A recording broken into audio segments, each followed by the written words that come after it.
Right, okay, everyone. It is 2 minutes past 8, so I will get started. I'm really grateful for you giving your time up this evening so that you can help your teenagers to hopefully achieve GCSE success or success on the road to GCSE if they're just going into year 9 or year 10. So my name's Lucy Hall. I am the founder of TimeFit Tuition. This is a new business and this is the first time that I have shared this project with people I didn't already know. So you are my first ever group of parents that I'm presenting to.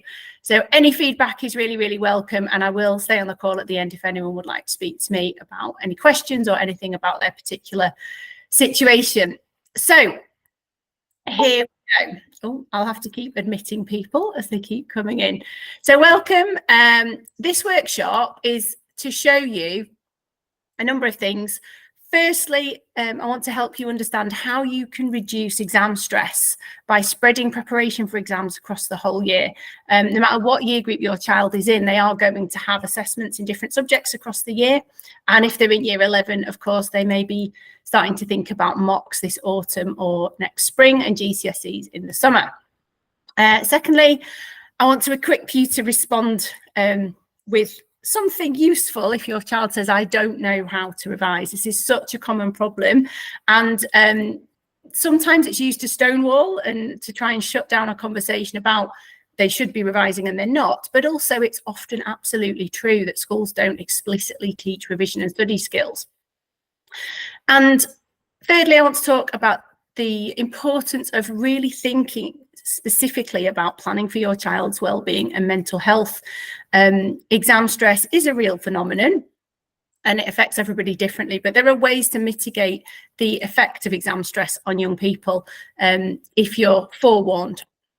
And finally, at the end, I'm just going to talk briefly about how the course that I have set up, the TimeFit GCSE Success course for teenagers, sets them up for academic success and achieving their true potential without sacrificing their well-being and the other activities that they love.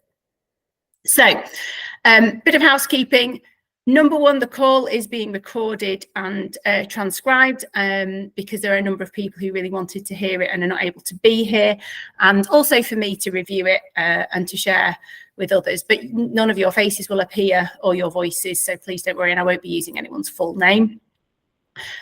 Secondly, there are some times when I'm going to ask you to use the chat function just to help me understand a little bit more about who's with me today and how old your children are and what they struggle with and things. So if you could respond, it would be really, really helpful. If I say I'd like you to use the chat function, if you could just look for this little square speech bubble icon, it's at the bottom right of your screen. Hopefully you can all see that. That would be really helpful. So first of all, can we test that out? If you could just pop in, if you press that speech bubble and open up the chat, if you could just put in the number, the year group that your child is going into, that would just really help me understand everybody's needs. Hi, Kieran, did you want to ask something?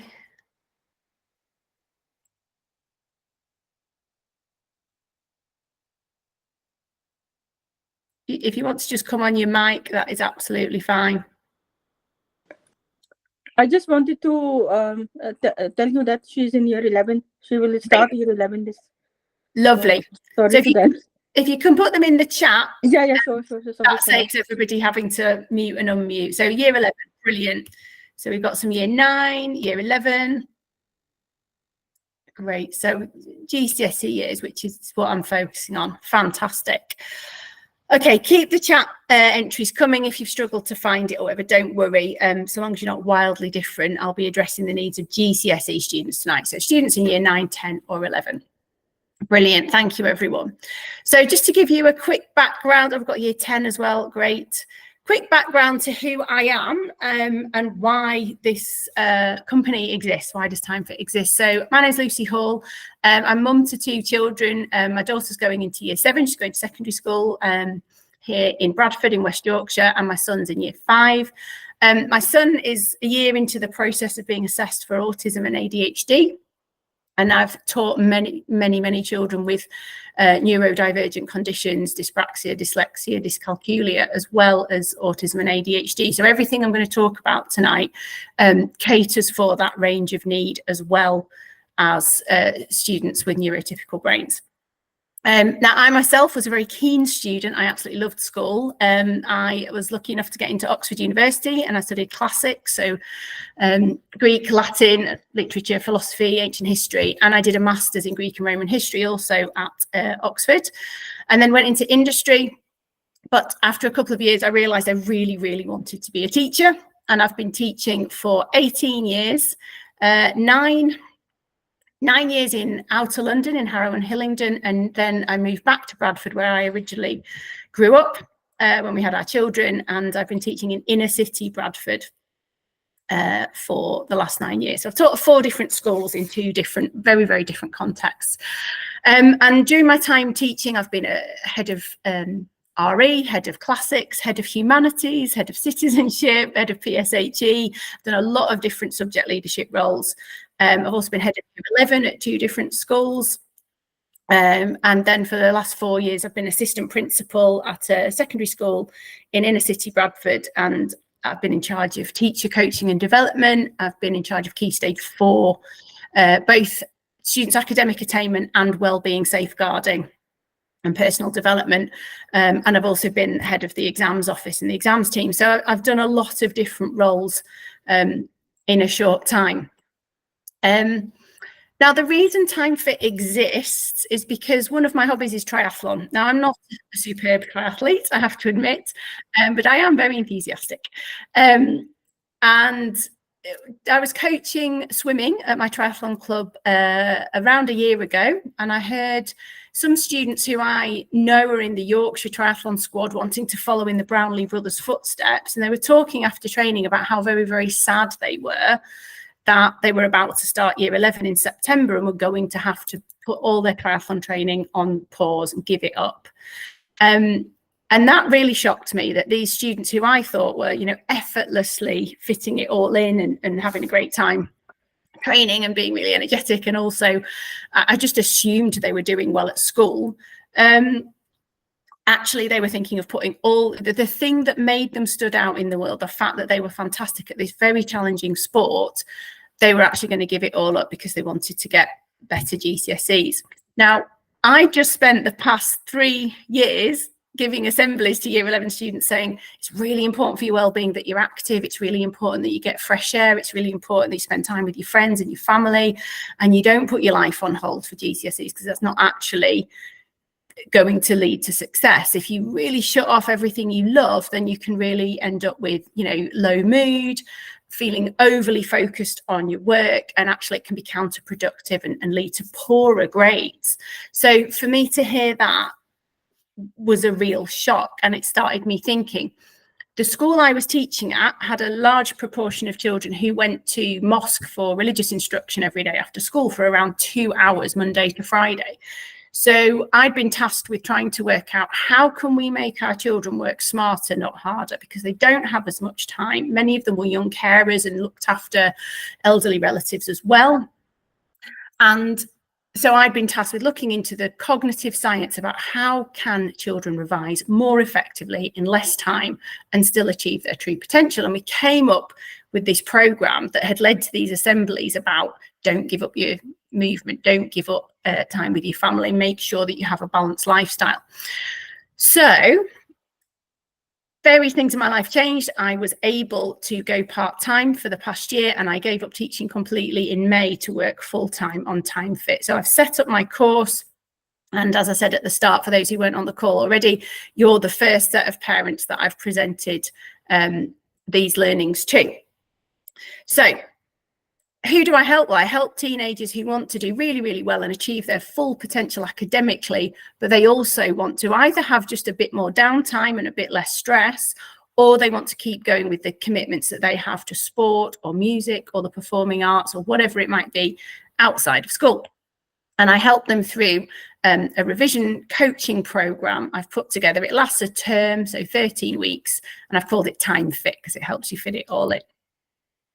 So I'm going to ask another little question of you, if that's okay, to put things in the chat. There isn't one right answer here. I'm not trying to catch you out. I'm just trying to assess what you think already. So would you mind just typing in the chat, everyone? How long do you, and parents of year 11, you're going to need to think about this soon anyway. Think about sort of September, October time, start of the autumn term. How long do you think a year 11 student should be spending on homework plus revision? So all their schoolwork on a night after school. So they've been to school. Imagine a night where they haven't got any clubs or activities. It's a clear evening. How long would you expect your child, if they were in year 11, to be working on top of everything else? So got an hour. A lot of people said an hour. Yeah, 2 hours. Great. 1 to 2. Fantastic. Right. So there's a lot of consistency there. That's brilliant.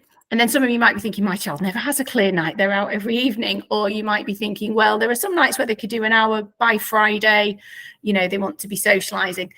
The point of this is to think about what's a healthy amount. Okay, so someone shared that they think about an hour, but their daughter wants to do more. That's actually quite common.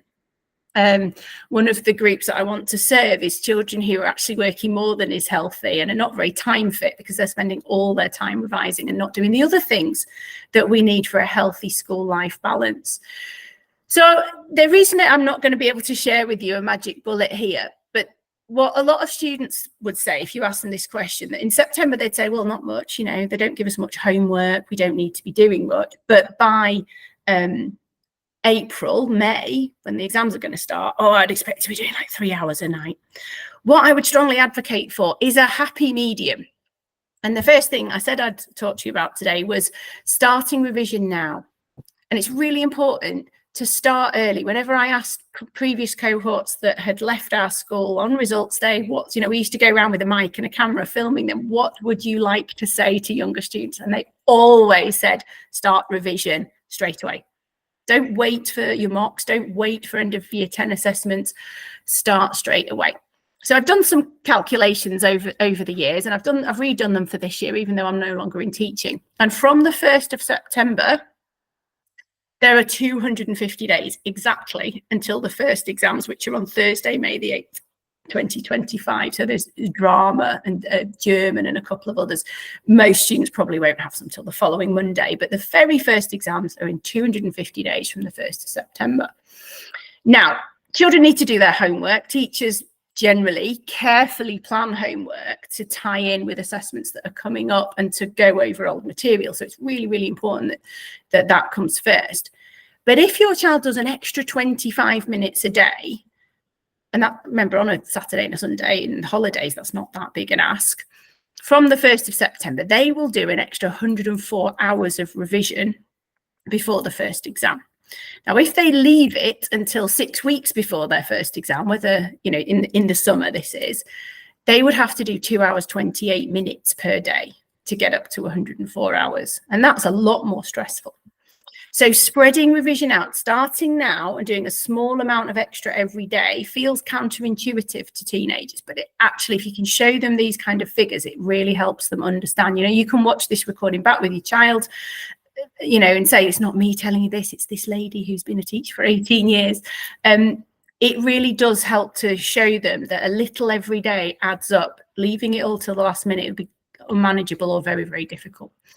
And this image showing the importance of smaller steps, I've used in many, many assemblies. It really helps teenagers to visualize what they're doing to themselves if they leave it all too late. You know, they put the first rung of the ladder far too high and above their head if they can't. If they don't start soon, it feels overwhelming and unmanageable, and they feel there's too much, and it actually delays them starting even more. So, next thing I'd like you to share with me is, what is the subject that your teenager struggles with the most? Now, that might be because they say they don't understand some of the concepts. It might be that they think it's too much work, that they might not like their teacher. It might be they didn't want to do that subject. It might be to do with, someone said that their child is dyslexic and therefore English is a massive challenge. So we've got a few English, a few maths, geography, science. So a lot of this is subjects that they have to do. There's no escape. These are core subjects. that schools have no choice either.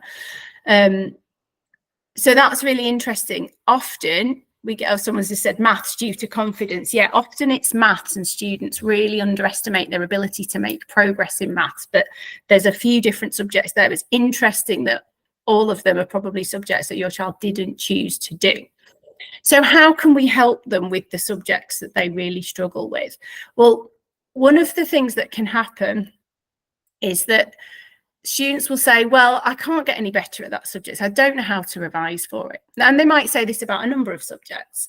And as I said at the beginning, that may actually be true. It can be used as a kind of way to sort of neutralize the question of why aren't you revising? Well, I don't know how. And if you as a parent are not a teacher, or, you know, haven't had a lot of experience of doing exams yourself, that kind of leaves you at a bit of a loss.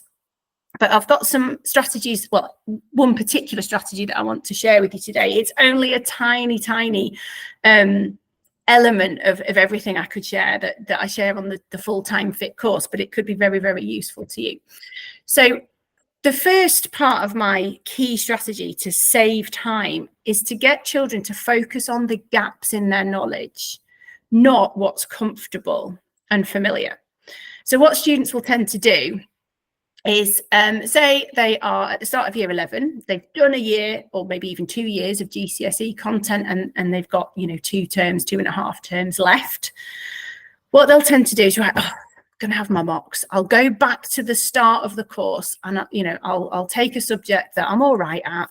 Okay, let's go for history, and I'll go back to the start of year 10 and I'll revise what we did at the start of year 10.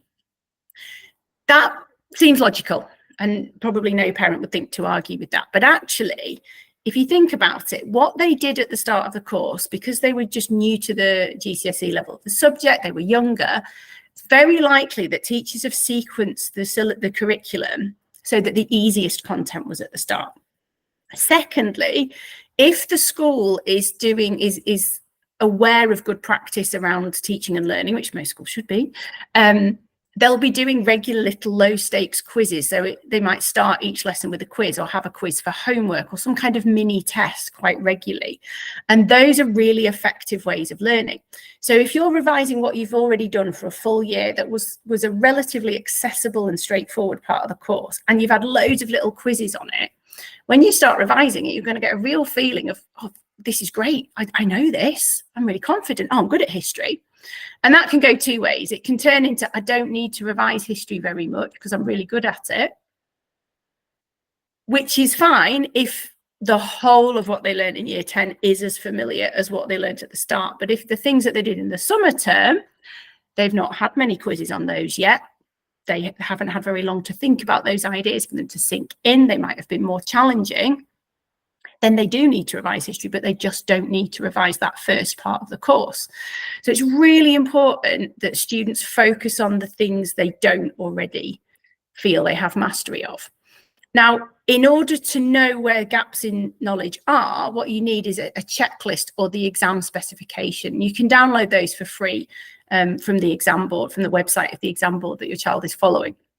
So it's a really good tip as a parent to know for every subject, what exam board are you doing? So you might be doing AQA for history and, you know, OCR for maths and a different one for something else. So which board are they doing and which specification? So for RE, which religions are they studying? You know, for history, which periods of history have the school chosen to teach? But then what you can get from the specification is a list broken down into little tiny bits of each topic that you can literally rate red, amber, or green. And if you can get your child to have multiple copies of that checklist or specification, what they need to do is regularly review that list and come back to it frequently and say, okay, right, okay, at the moment, I'm really confident on these things. However, this unit I really struggled with, particularly this part. Maybe they were ill and they missed a few lessons and weren't able to catch up. And if you know about those kind of known unknowns, then you can start to focus on them, get a revision guide, get a textbook, see if the teacher will do a catch-up session. You know, if they have a tutor, it might be that they could cover it. And then you're filling those gaps well before any exams find them for you, which is the worst possible scenario. And I would say, don't just use that checklist once, because things that are green today, in 2 months' time, if you focus on the things that are red, those things that are green today might have gone red. You might have forgotten them, because we do forget. That is normal. So just because you're really confident with something now doesn't mean you will be by the time you're next assessed on it. So you need to keep coming back to blank copies of this checklist and red, amber, greening everything again and again and again every few months until everything is green, hopefully before the exams.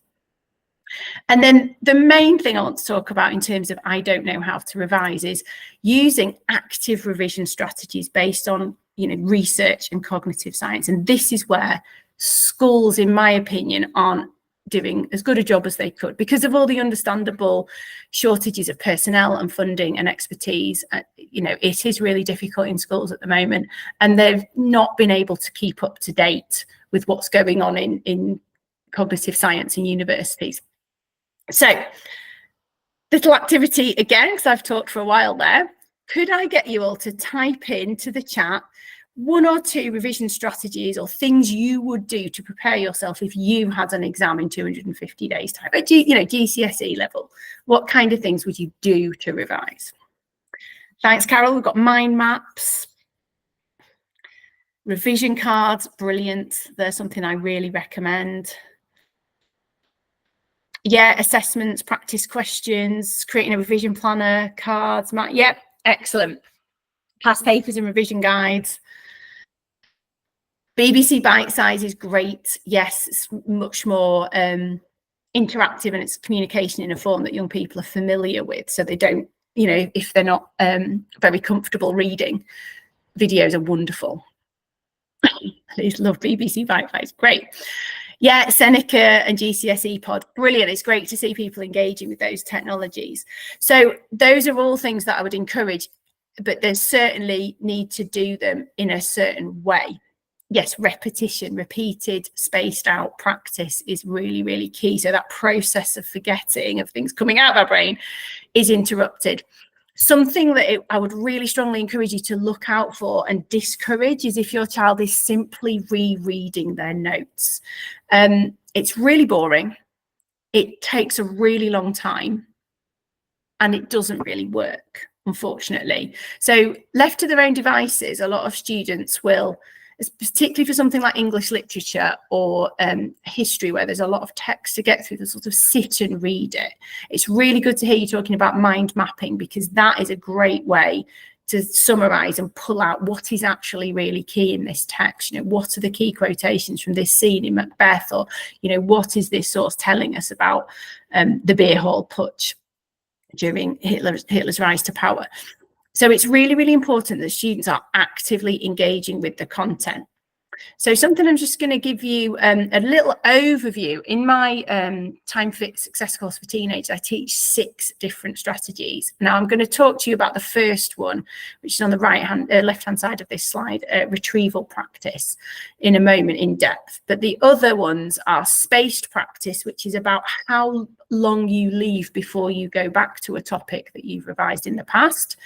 Dual coding, which is combining words and visuals, images, timelines, infographics, diagrams, and turning one into the other so that you can manipulate knowledge, whatever the format. Because in a lot of exams, like science and geography in particular, you'll be given a diagram, you need to add the labels, and then you need to explain what's actually happening. And what students often do is, when they're revising, they go, oh, there's the diagram. Oh, yes, I know the labels. That's great. And they don't go as far as what is actually going on.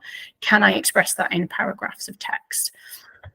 Interleaving is really important, particularly for maths, switching between different ideas while you're studying. A maths paper doesn't have 15 questions all on tangent and then 15 on simultaneous equations and then 15 on algebra. It will, another form of algebra, it will be, in sections, but they'll have different types of questions, one after the other. So the students have to decide, which strategy do I need to use for this question?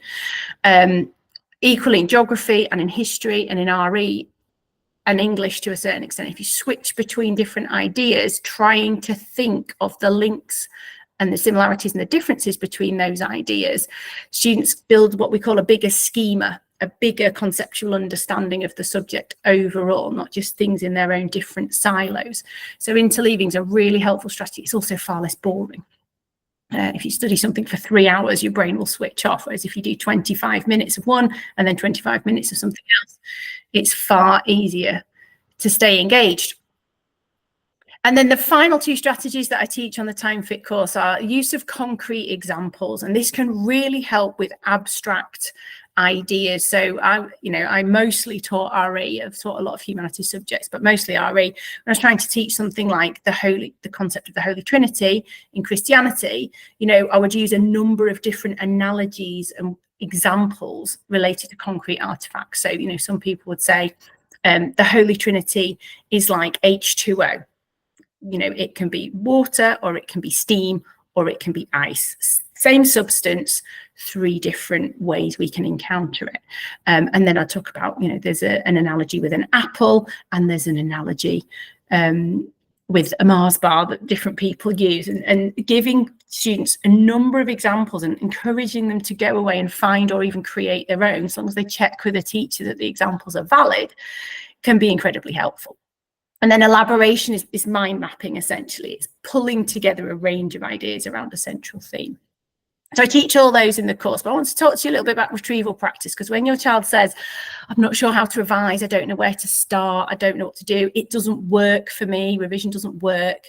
Research shows that retrieval practice is the most effective revision strategy. It means calling information to mind, so retrieving it from your long-term memory. So it doesn't mean reading it, where the idea is given to you. It means being asked a question and trying to think of an answer, so quizzing. So all those past papers, practice questions, practice assessments are brilliant forms of retrieval practice. Retrieval practice is fantastically easy to apply for facts and formulae and any form of rote learning, but it does also improve conceptual understanding, and it helps children perform better, because in their exams, if they're not spending as long retrieving information because it's there at their fingertips, because they've practiced retrieving it, when they see, a question about a concept, they know exactly what that concept is. They've got 3 concrete examples in their mind. They can see the mind map that they made about it. Then they can spend a lot longer writing at greater depth about that during their exams. So some people like to delve into the evidence behind this. Just to give you a really brief overview, this is research done by some American researchers called Roediger and Karpecki in 2006, and they gave 2 groups of students a paragraph of text, just a paragraph of text, and said you're going to be assessed on your knowledge of what's in this text. And everybody studied the text, so read it, had highlighters and things. They could do what they like. They just studied it for 7 minutes. Then they were split into their 2 groups. The yellow students on the bar chart were given 5 more minutes to study, and the students in the red column were given a test straight away. Then after 5, so the one group of students had study and more study, another group had study, test.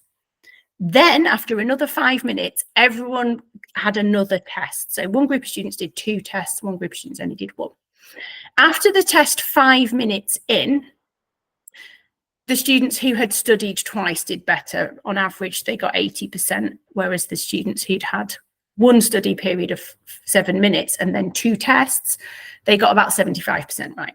But what's really interesting is after a delay, the knowledge decayed more quickly in the memories of the students who just studied for longer and had fewer tests. 2 days later, the students who'd had multiple tests got about 68% on average, whereas the students who'd studied got about 55%.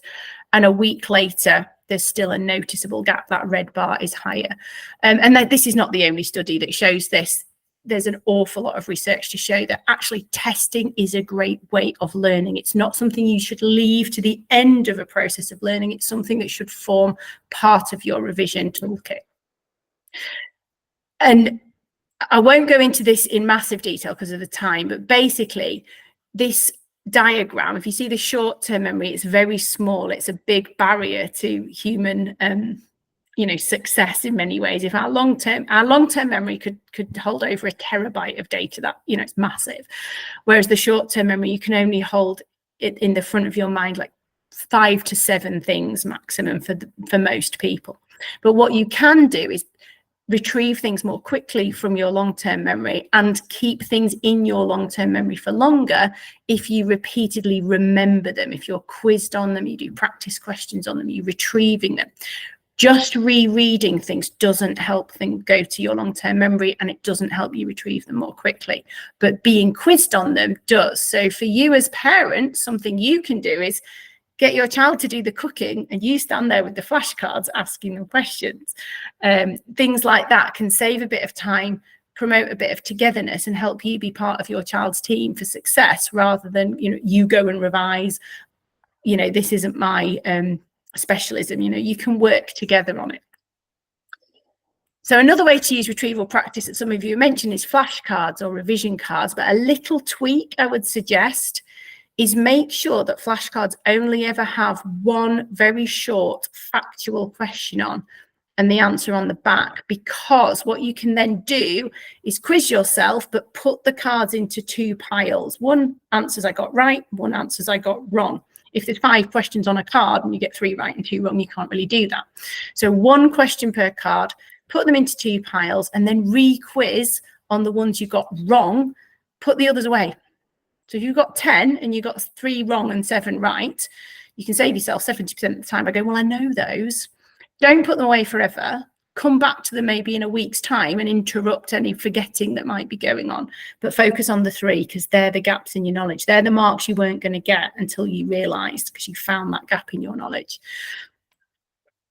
Here are some examples of flashcards. You might evaluate a little bit differently after what I've just told you. These look absolutely beautiful, and I'd be, this is the sort of thing I produced when I was revising and when I was at university.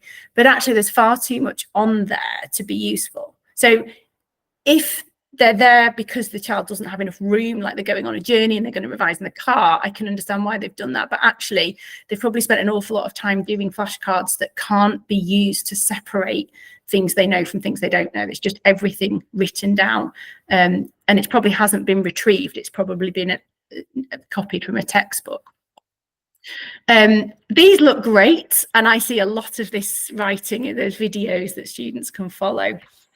But the child has spent a lot of time on the presentation. It's not really necessary. This is what I would hope nowadays to be looking for. Plain, simple, to the point. Don's just asked a really good question.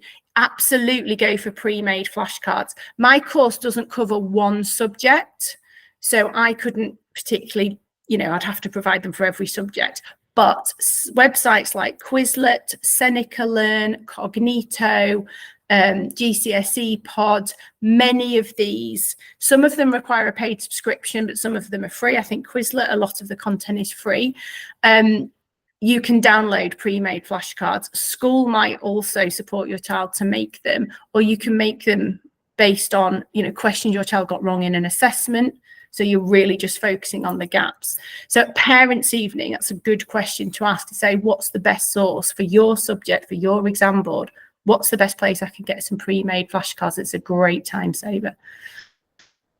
So I've taught you about retrieval practice, albeit briefly, and you could even, pass this on to your child, but would they take it from you is one question. One of the things I've been doing since I went part-time and finished teaching, I've been working as a cycling coach in primary schools, which I absolutely love. And I've done some private lessons as well on weekends, and parents have come along and said, oh, my child, he's really sure he can't ride a bike. I've been trying so hard to teach him. I'm a really keen cyclist. And I've sort of said, oh, go for a walk, go for coffee, we've got half an hour, it's fine. And off they go. And they come back and their child's whizzing around the playground, no stabilizers, having a great time. They're like, what happened? I thought he couldn't do it. And actually, he just couldn't learn it from his parents, because the weight of expectation and the desire to please was just getting in the way. And that might, for a lot of families, it's not, but for a lot of families, it is true that any interaction around exams can be quite emotionally charged and quite challenging. So that's another reason why, working together with your child's school, but also, sending them on a course like the TimeFit course gives you that third person as an authority who knows what they're talking about, who the child can relate to, because I'm a teacher, and I will also share with you what I've been teaching. So you can reinforce and support, but you're not the one seen as potentially nagging or talking about something that your child doesn't think you actually are an expert in. But don't worry if you're finding it challenging to encourage your child to revise, or to revise less, to revise the right amount. That is incredibly common, and I can really help you with that. So another little activity, if you just type in, what would you plan to do to support your teenagers' well-being during exam periods? Just one or two little ideas, things you might do to help them stay calm and focus on what's important. Lovely. Oh, dog walking, that is brilliant. It's so therapeutic. Yes, good food, keeping up with nutrition, family time. Yeah, keeping up with her hobbies, love them and feed them. Absolutely. You know, what we don't want is children, you know, struggling at all, but certainly not struggling in silence. Yeah, hobbies, baking, keeping up with his sports. So the question, John, sorry, was what do you plan to do to support your child and their well-being during exams, just to make sure they're okay? Yeah, going to the gym, fun activities, having a talk, exercise. Yeah, plan things to look forward to, plan it with them, making sure they eat well. Brilliant. So that's all fantastic and going to really help. So my final thing I wanted to share with, reassuring her it's okay to take time off. That's so important, to plan for downtime.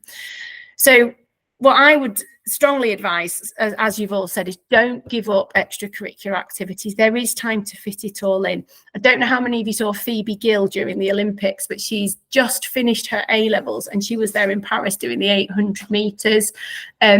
There is a young lady in my running club here in West Yorkshire who is the world under-20 mountain running champion. And she's just got straight A's at A-level. Straight A stars at A-level and is going to Cambridge.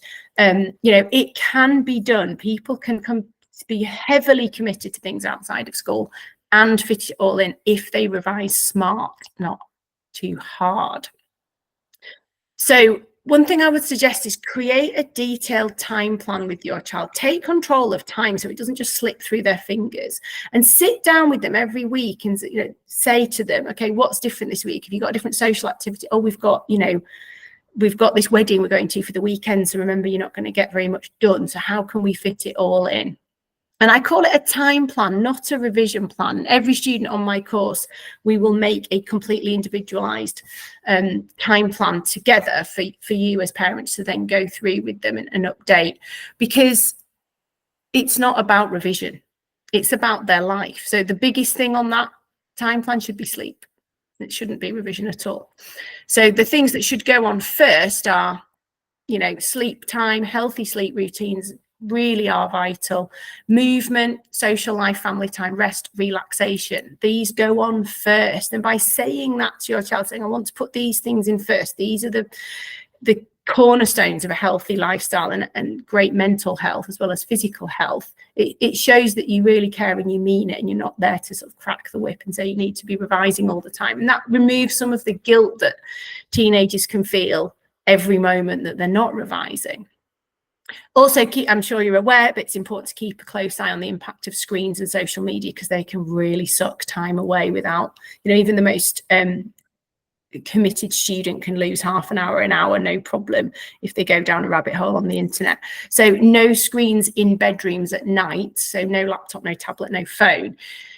You know, if you can negotiate that with your teenager and agree that and really, you know, insist on it for their sake and show them it's for their sake, that is a great way to avoid loss of sleep. So next little question, what's your biggest worry about the impact of exams? And you don't need to put this in the chat if you don't want to, but I'm going to share my list. And if you just call to mind what your biggest worry is and see if my experience has given me an insight into what you're thinking. So something that I know a lot of parents are worried about is teacher absence, their child being extremely stressed and working more than is healthy, or conversely starting the year too relaxed and not doing enough work. Getting really anxious as mocks approach, you know, so perhaps starting the year quite relaxed, but then suddenly going, oh, I wish I'd done more. Oh, I've messed it all up. I'm overwhelmed now. And the sudden switch in focus can be really, it's really difficult to cope with for families. Yeah, some parents I've worked with just say my child just wants to just go over everything. They just want to go over everything, and I know that they're wasting their time. They might withdraw from activities and family time, saying, I need to revise, sacrificing sleep to do more revision. And obviously something we all worry about is low mood, anxiety, mental health issues. If your child has ADHD, then something I would highly recommend this to every family and every child, but often students with ADHD find this quite appealing, is ban them from doing anything for more than 25 minutes. So I wouldn't let you if you tried. Okay, 25 minutes, maybe you need to flex it. You might need to start with 10 and aim for 15 and get up to 20. But 25 minutes, according to research, is about the outer limit of what the human brain can focus on one thing for. So 20 to 25 minutes, it's called the Pomodoro technique, after these tomato timers you can get that last 25 minutes. You do 25 minutes or one Pomodoro, and then you have a 5-minute break, and then you switch to a completely different topic. And then, get your child to experiment and note down, how many times can I do that? It might only be once, and then they need a longer break than 5 minutes. It might be that they can work up to 2 if they're only 20 minutes long. But encouraging interleaving, switching between different subjects might lead to greater focus and greater motivation. If you know you're only going to do 10 minutes or 15 minutes, you're more inclined to get on with it.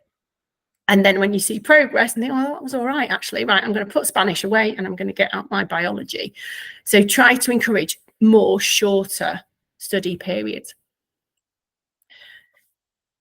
So hopefully none of you are currently experiencing extreme forms of that, but a number of you have just shared there some things like, stress, panic, fear of failure, not believing they can do well and therefore being unmotivated. That is so common. Most students have that for a subject, even if they're a high achiever. So they might be really good at most things but really struggle with maths or modern languages, or if they've been made to do something that they didn't want to do, I just don't see why I should have to do it. I'm not going to do it. So shorter little study blocks there is better than nothing. Go, okay, just learn 5 verbs. That can be really, really helpful to just give them a little taste of its success, it's actually not that bad. I could try that another day as well. So imagine now just how it would feel knowing that your child was being coached and supported to manage their time and revise consistently by an experienced school leader. Having someone you could turn to as a parent if you're not sure, are they doing the right amount of work? Are they doing too much? Are they doing too little? Are they focusing on the right topics? Do they know where their gaps are? How do I get that exam board specification you were talking about? Imagine having someone to turn to with those questions who can answer them pretty quickly. Knowing that there was someone checking in with your child regularly, keeping them accountable, getting them to set their own intentions and goals, using TimeFit, sensible, efficient revision strategies, and then holding them to account, saying, you said you were going to learn 5 Spanish verbs twice a week. Hit me with it. Come on. Oh, what happened? You're not quite sure. Did the strategy not work? Let's problem solve. Let me work with you to work out what might work better. So that's where my course comes in. That's what I can give you. So now you know a bit more about my approach. Maybe some of you will be interested in hearing about how your child could work with me further. So I'm just going to take a couple of minutes to finish off to let you know about my course for teenagers, if that's okay. So it's a brand new course. It's never run before. I've not come across anything similar really out there in the world. So what I want to offer is a 13-week program coaching teenagers. So I am a triathlon coach in my spare time. I've been a coach for teachers, showing them how to achieve their true potential without sacrificing their well-being or their other passions. So at the end of the program, your teenager would know how to plan their time, how to identify and fill the gaps in their knowledge, how to revise really effectively for all the different types of content across all the different subjects, because as a senior leader, I'm not just wedded to one subject. How to achieve school life balance and maintain good mental health while still doing their very best at GCSE, and how they can harness your willingness as their parents to work as part of the team around them for academic success, to turn nagging into conversations about how to achieve their best. And most of all, they'll have these skills for A-level, for BTECs, for university, for their professional career, for high-level apprenticeship. So these are skills for life that lots and lots of adults wish they had now. Imagine what it will do for your child having them for their GCSEs. It'd be really powerful. So the first ever cohort of the course is going to launch on the week commencing 16th of September. What it includes is fortnightly live small group online coaching sessions. So it doesn't matter where you live. I'm going to do Monday, Tuesday or Wednesday at 6 p.m. So there'll be different cohorts to fit around your child's busy schedule. Then on the weeks where we don't have a live, there'll be a video tutorial with tasks to work through using their actual schoolwork. So I won't say, here's a task you have to do for my course. I'll say, right, I want you to identify a piece of work that dual coding will work for. We've just done a video tutorial on dual coding. I'll give them lots of examples. They can share with me what they're planning to do with dual coding, and I can tell them if it's appropriate, and then they can use it to complete their homework or revision. And then in between the live sessions, because that's a 2-week period, I'll be doing frequent check-ins for accountability, problem solving, answering questions. I've got an online platform where parents and students can interact with me and each other to make sure that they're on track and supporting each other and getting support from me. On top of all that, what I've included is all the worksheets and templates for all the tasks they need to do to learn the 6 different revision strategies, some practical activities they can use to complete their actual ongoing schoolwork, and membership of that online community for both students and parents. And you get recordings of all the coaching sessions that your child is in, and the tutorials to download and keep forever. There's no time limit on that. So the way I've tested this method out, I did work with one, it was an A-level student who was doing 3 subjects, and he was on a U on one of them. And so a lady saw my sort of tentative first sort of suggestions of this on Facebook of what I was planning to do, and got in touch. And as you can see here, the underlined part, it says, you know, I devised manageable plans with him to add some structure into his revision. I didn't tutor him, I didn't teach him politics, I'm not a politics teacher. But I gave him lots of support and encouragement, and was like a positive mentor, like a really, really, really proactive form tutor is kind of how I see myself. And that enabled her to focus on him, helping him revise and test himself rather than trying to motivate him. Because by the time I'd seen him, he knew what he had to do. He was ready to do it. He could see the benefit of doing it because I took a coaching approach, drawing out of him the motivation, the willingness, and the understanding of why he would benefit more than anyone else from getting on and doing this work, and showing him ways to do it that didn't feel boring, that didn't feel demotivating. And I'm delighted to say that from a U in his mock, he got a B last week, a couple of weeks ago. And there's a review there from the young man himself, got 3 grades higher than he thought he could. He did not believe that he could learn, but it just took seeing some different revision strategies that he just hadn't been taught. And he realized, I mean, he had a house full of flashcards. He was really into flashcards. Because you can see progress as the pile of rights goes higher and the pile of wrongs goes lower, you can actually see that progress. And he was just always so excited to get rid of all the wrong pile. And it just worked. It solidified those factual things that he needed. We did quite a lot of elaboration and mind mapping so he could answer the essay questions. And, you know, I was delighted, you know, going from a U to a B is fantastic. So if you're interested and you would like to be part of this first ever cohort, I've done like an early sign up offer. So the course will cost £495 for 13 weeks if you sign up before the end of August. So being a former teacher, I like things to start fresh on the 1st of September. So on the 1st of September, we're going to put the price up just to encourage people to sign up. So I've got a bit more time to get organised, to make contact, to call people, talk to them about their needs and prepare everything. So it's absolutely tailored for the students in each cohort. If you'd like to sign up, the link is there and I can put it in the chat as well. I do have on the website, on the site,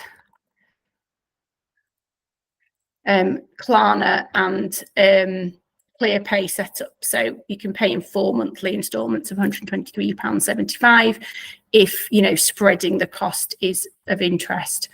I do offer a full money back guarantee because I know that this is going to work for your teenager, but if they did come to all the sessions or all bar, you know, the odd one and couldn't see the progress, there you go, John.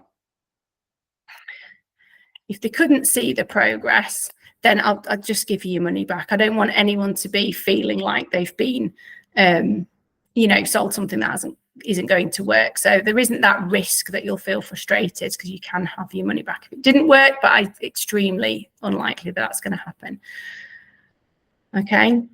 I am going to send this recording out to all of you as well. So if you want to go back over anything, you're more than welcome to just look through.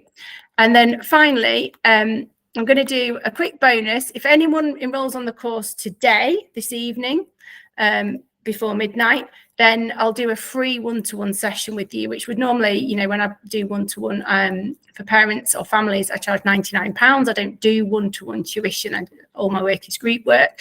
So I could meet with you or your teenager or other members of the family, and we could talk about the course and how to meet your specific needs.